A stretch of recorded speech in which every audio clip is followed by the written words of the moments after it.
Thank you, Mr. President. Well, Mr. President, as we're listening to the Blackout Bill and hearing the amendments, Mr. President, I heard something I've never heard in the 15 years that I've been in the Minnesota legislature.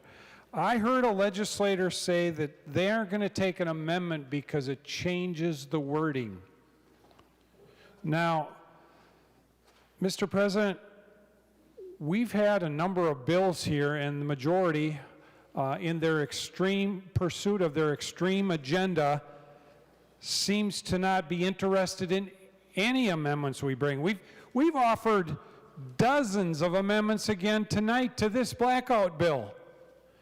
And the most recent description of why the majority is not going to take the amendment is because it changes the wording. Well, Mr. President, that's what an amendment does, is it changes the wording. Mr. President, I'm wondering if the author of the bill would yield. Senator Friends will yield. Senator Drazkowski. Thank you, Mr. President. So, Senator Friends, is there any amendment that you'd take on this bill? Senator Friends. Thank you, Mr. President.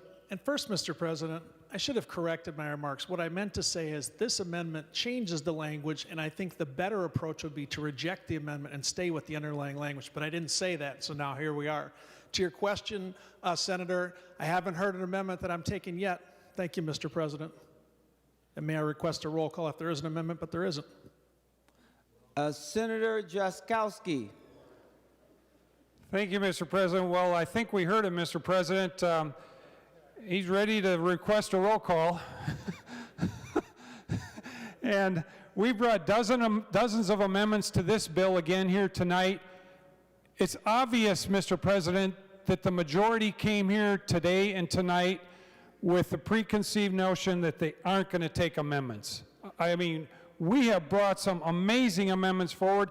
We even had the majority vote against an amendment that would protect slave labor in the Congo, child labor, and the mining of minerals that goes on with these solar panels and windmills and other things that they're in hot pursuit of over this ideologically driven bill.